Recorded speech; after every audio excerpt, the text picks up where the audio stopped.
Welcome to Rome. Welcome to the eternal city. But how eternal? How much of the city lies beneath our feet? How many civilizations have fallen since the days of Caesar? What other great cities have come and gone? How deep do we have to dig to find the first Romans? And what will we find if we dig down far enough?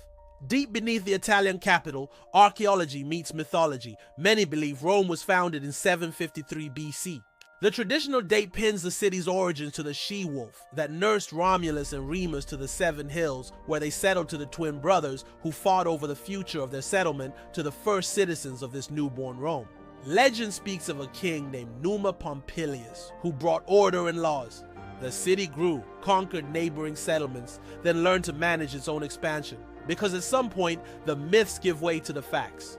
We learn of the kings, but we discover the people. We hear of expansion, but we unearth the roads, sewers, temples, and palaces that made it happen. For anyone wanting to get to the bottom of Rome, there are two options. You can study the historical record, follow the kings to the founding fathers to the emperors, and look back from there. Or you can start in the dirt, excavate the layers of history, and work your way up. Both journeys are essential to understanding Rome, but one is easier to fake, to cherry pick, to spin for the benefit of the masses. The other is honest, it is messy. It requires digging through the refuse of history to get to the truth. Because Rome didn't build itself in a day, nor did it fall in one instant. Instead, it layered itself on top of the past. Each new idea or ruler added their touch to the existing city, sometimes in harmony, sometimes in contradiction. That's why Rome is not just a museum, but a time capsule. Unlike museums with their carefully curated displays, Rome keeps its history hidden, buried, out of sight. Here, beneath the Colosseum, the great amphitheater that hosted gladiatorial combat and mock naval battles, lies the ruin of an older structure. The Emperor Titus Flavius Vespasianus built the Colossus soon after the Great Fire of Rome, which swept through the city in 64 AD. But the fire did not consume everything.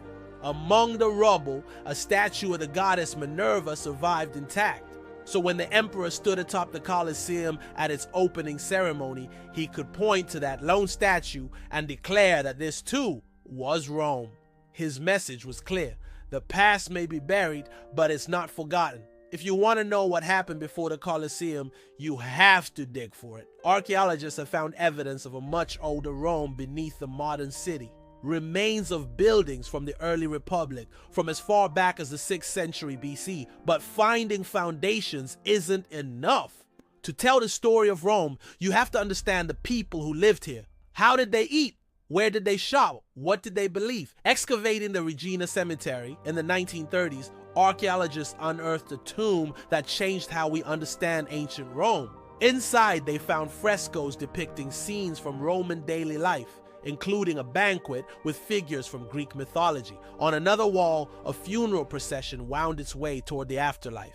These paintings offered a glimpse into the private lives of ordinary Romans. Now housed in the nearby Capitoline Museum, they're known as the Theseus and Pirithaca frescoes, named for the mythological characters shown reclining on couches. They're not just beautiful, they're revolutionary. They're the oldest known paintings from Imperial Rome, hailing from around the time of Augustus. Before this discovery, scholars assumed the Romans of that era lived like the Greeks.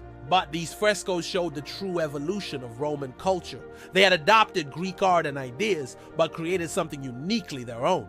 That's the power of excavating the past. It changes how we think we know history. So remember, Rome wasn't built in a day, and uncovering its history takes just as long. Every dig reveals more questions than answers.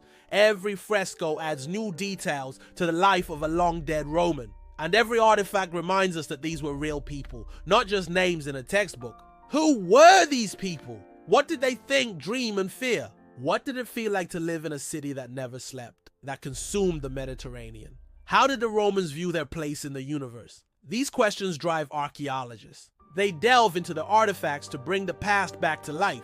They search for personal belongings, items buried with the dead, writings, anything that helps us peer into the minds of long-dead Romans. What do we find? Jewelry, combs, toys, votive tablets with prayers inscribed on them, even graffiti etched into the crumbling walls. From great works of art to simple shards of pottery, each object tells part of the story of Rome. But putting the pieces together is not easy. The timeline is long, stretching from the legendary founding to the fall of the empire and beyond. The list of rulers is daunting, from kings to consuls to dictators, from emperors to popes. Who ruled when? What happened during whose reign?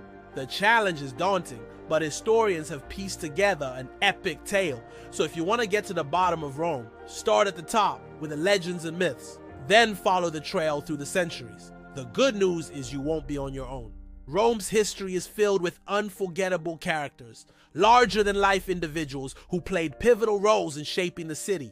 Meet the she-wolf, the mythical creature that nursed Romulus and Remus. Imagine her howling at the moon atop the Palatine Hill, the future site of the Roman Forum. Now meet Romulus, the founder of Rome. See him wrestle with his twin brother Remus over the city's fate.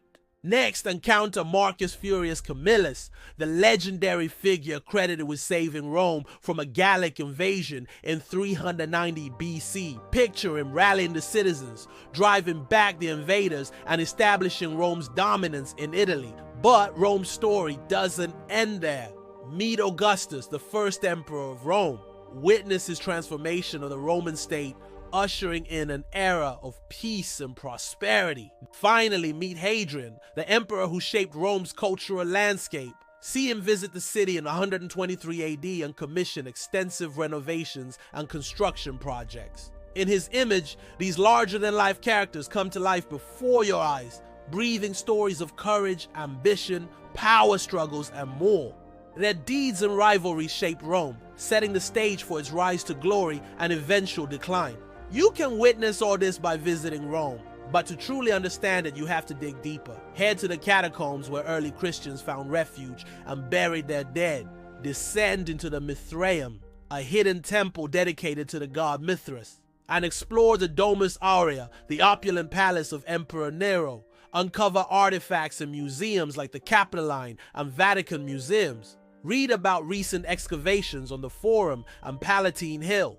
Through these experiences, you'll gain a deeper appreciation for Rome's complexity. It's a city where darkness and light, tradition and change, power and faith intertwined. By exploring the layers of Rome, you'll uncover a story richer than any single narrative can convey. So prepare to be captivated by the eternal city's timeless allure.